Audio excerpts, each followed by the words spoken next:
নমস্কার বন্ধুরা, চৈতিস কিচেনে আরও একটা ভিডিওতে সবাইকে স্বাগত। তো আজকে বেশ অনেক দিন পর আবার ভিডিও করছি। তো মাঝখানে এই কটা দিন কেমন যেন ইচ্ছেই করতো না। তো ভাবলাম যে ঠিক আছে, ইচ্ছে যখন করছে না একটু বিরতি নেওয়াটা দরকার। তো যাই হোক, সেই মতন একটু বিরতি নিয়ে আবার ফিরে এলাম। তো আজকে সকাল থেকে কি রান্না করছি সেই সব কিছু আপনাদের সাথে শেয়ার করব। তো আর সকাল সকাল স্নান টান করে নিয়েছি, আর স্নান করতে যাওয়ার আগে রান্না কিছুটা গুছিয়ে রেখে গেছি। তো সেই ভিডিওগুলো আপনাদের তুলে রেখেছি, তো সেগুলো আপনাদের সাথে শেয়ার করব। তো ভিডিওটার সাথে থাকুন, আশা করি আপনাদের খুব ভালো লাগবে। আর রান্না করব হচ্ছে পাট শাক। তো পাট শাকটা ভালোভাবে ধুয়ে রেখে দিয়েছি, এখন এটাকে কেটে নেব। তো যে কোনো শাক পাতা না আমি ঠিকভাবে কাটতে পারি না। আমার মা, শাশুড়ি মা বা ঠাকুমা, ওনাদের দেখেছি শাক পাতা কিন্তু খুব সুন্দর কুচি কুচি করে কাটেন। তো আমি একদমই পারি না। তো যেরকমই পারি সেরকমই কেটে রান্না করি, খাওয়া তো হয়ে যায়। তো এই যে শাকটা আমার কাটা হয়ে গেছে, আর শাকটা এখন একপাশে সরিয়ে রেখে দেব। আর এদিকে রান্না করব হচ্ছে কই মাছ। তো এগুলো হচ্ছে দেশি কই মাছ। তো কই মাছটাও ভালোভাবে ধুয়ে নিয়েছি, আর প্রথমে নুন হলুদটা মাখিয়ে নেব। তো রান্না করার জন্য সব কিছু কিন্তু আমি আগে গুছিয়ে নিই, তারপরে রান্না শুরু করি। তো রান্নার সময় সব কিছু গুছিয়ে না নিলে কেমন যেন দেরি হয়ে যায় রান্না করতে। তো এবারে রান্না শুরু করে দেব। তো তার জন্য প্রথমে পাট শাকটা করব। তার জন্য কড়াইতে সর্ষের তেল দিয়ে ফোড়ন দিয়ে দিলাম একটা শুকনো লঙ্কা, আর দিয়ে দিচ্ছি অল্প একটু কালো জিরে। চাইলে কিন্তু রসুন ফোড়ন দিয়েও পাট শাক রান্না করা যায়, তো সেটা খেতেও বেশ ভালো লাগে আমার। তো আজকে আর রসুন ফোড়ন দিলাম না, এমনিই করছি। এটাও কিন্তু খেতে ভালোই লাগে। আর পাট শাকের যে পিচ্ছির ভাবটা আছে সেটার জন্য কিন্তু আমার আরও ভালো লাগে খেতে। তো সমস্ত শাকটা দিয়ে এবার দিয়ে দিচ্ছি পরিমাণ মতন হলুদ, আর দিয়ে দেব একই সাথে লবণ এবং চিনি। তো সমস্তটা দিয়ে ভালোভাবে নাড়াচাড়া করে তারপরে ঢাকা দিয়ে শাক রান্না করে নেব। আর এই যে শাকটা কিন্তু সুন্দর সেদ্ধ হয়ে গেছে, আর শাক থেকে বেশ কিছুটা জল বেরিয়েছিল। তো নাড়াচাড়া করতে করতে জল কিছুটা শুকিয়েছে। এবার শাকটা কিন্তু আরও কিছুটা শুকিয়ে নিতে হবে। তো পাট শাকের কিন্তু বিভিন্ন রকম রেসিপি হয়, অনেকেই কিন্তু করে থাকেন। তো আপনারা কীরকমভাবে রান্না করেন আমায় কিন্তু কমেন্টে জানাতে ভুলবেন না।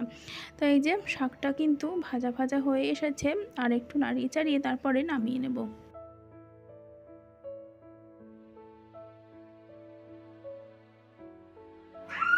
আর শাক ভাজা হয়ে গেছে। তো এই যে শাকটা এবার নামিয়ে নেব। আর আজ সকালে বানিয়েছি হচ্ছে খাওয়ার জন্য ডালিয়া। তো এই যে ঘরে যা যা সবজি ছিল সেসব দিয়েই বানিয়েছি। তো ডালিয়া কিন্তু এভাবে খেতেই আমার বেশি ভালো লাগে। তো অল্প একটু ঘিও দিয়েছি। আর এবারে আমি ব্রেকফাস্টটা করে নেব। তো মেয়েকে বললাম যে খাবে কি না, ও খাবে না। আর বাচ্চারা তো ওদের মন মর্জি, যখন মনে হবে তখন খাবে, আবার যখন মনে হবে না তখন খাবে না। তো যাই হোক, বেলা অনেকটাই হয়ে গেল। তো এবার ব্রেকফাস্টটা করে নিচ্ছি।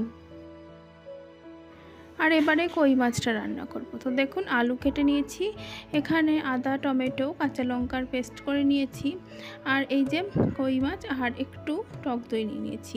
আমি কিন্তু পেঁয়াজ রসুন ছাড়াই রান্নাটা করব, এতেও কিন্তু খেতে ভালোই লাগে। তো রান্নার জন্য গ্যাসে কড়াই বসিয়ে দিয়েছি, আর দিয়ে দিচ্ছি পরিমাণ মতন সর্ষের তেল। তো তেল কই খেতে তো বেশ ভালোই লাগে। তো একটু কম তেলেও কিন্তু রান্না ভালোই হয়। তো এই যে তেলটা গরম হয়ে যাবার পর এখন কই মাছগুলো আমি ভেজে নেব।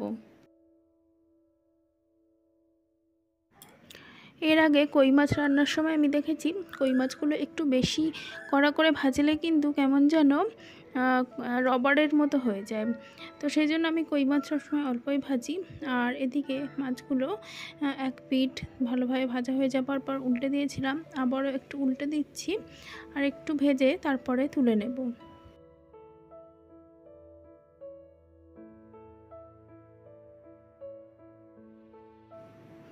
আর এই যে মাছগুলো আমার ভাজা হয়ে গেছে, আর এখন তেল থেকে তুলে নিলাম। আর এই তেলেই কিন্তু বাকি রান্নাটা করে নেব। আর এবার ওই তেলেই ফোড়ন দিয়ে দিচ্ছি গোটা জিরে। ফোড়নটা একটু কিছুক্ষণ নেড়েচেড়ে নিয়ে তারপরে কেটে রাখা আলুগুলো দিয়ে দিচ্ছি। আর এখন এই সময়কার আলু যেন কেমন একটা হয়ে গেছে, মানে আলু কিন্তু সেভাবে সেদ্ধ হতে চায় না। তো তার জন্য আলুগুলোকে ভালো করে প্রথমে ভেজে নেব। দেখুন একটু নুন দিয়ে আর একটু হলুদ দিয়ে আলুগুলোকে ভেজে নিচ্ছি। আর আমি দেখেছি তেলের ওপরে হলুদটা দিলে কিন্তু রান্নার রঙটা দারুণ আসে। এদিকে আলুগুলো ভেজে নিয়ে তারপরে পেস্টটা দিয়ে দিলাম, আদা টমেটো আর কাঁচা লঙ্কার পেস্টটা। আর এবারে দিয়ে দিচ্ছি গুঁড়ো মশলা, দিয়ে দিচ্ছি জিরে ধনের গুঁড়ো, আর দিয়ে দেব অল্প একটুখানি লাল লঙ্কার গুঁড়ো, দিয়ে দেব পরিমাণ মতন লবণ। আর এবারে সমস্ত মশলাটা ভালোভাবে মিশিয়ে নিয়ে তারপরে মশলাটা কিছুক্ষণের জন্য কষিয়ে নেব।